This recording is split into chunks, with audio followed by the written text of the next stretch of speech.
السلام علیکم ورحمۃ اللہ وبرکاتہ۔ خواتین حضرات، آج میں لے کر آئی ہوں من پسند کی شادی کے لیے بہت ہی پاورفل وظیفہ۔ میرے پیارے بہنوں اور بھائی، ویڈیو کی طرف بڑھنے سے پہلے آپ سے ایک چھوٹی سی گزارش ہے، میری ویڈیو کو سکپ مت کیجیے گا، میری ویڈیو کو مکمل دیکھیے گا اور صدقے کی نیت سے میرے چینل کو سبسکرائب کیجیے گا۔ آج ہم آپ کو پسند کی شادی کے وظیفے کے بارے میں بتائیں گے۔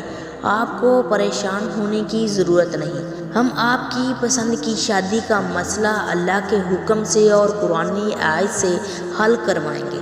اکثر یہ دیکھنے میں آتا ہے کہ جب بھی ہم کسی سے پسند کی شادی کا اظہار کرتے ہیں تو ہمارے لیے بہت رکاوٹیں آتی ہیں، جیسے کہ والدین پسند کی شادی کے لیے نہیں مانتا، یا لڑکے کا یا لڑکی کا۔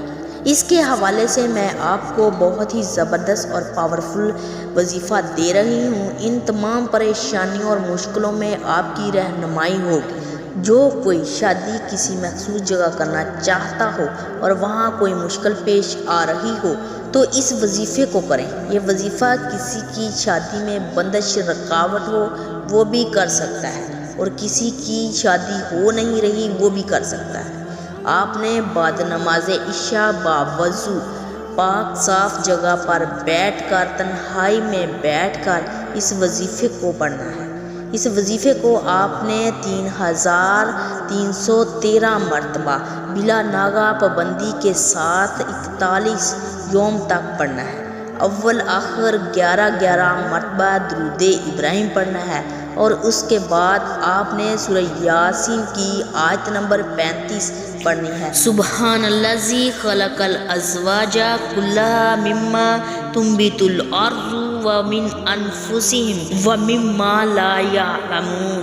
اس آیت کو آپ نے پڑھنا ہے۔ اس وظیفے کی شرط ہے کہ وقت اور جگہ ہر دن ایک ہی ہونی چاہیے۔ 7 اگربتی سلگا لیں۔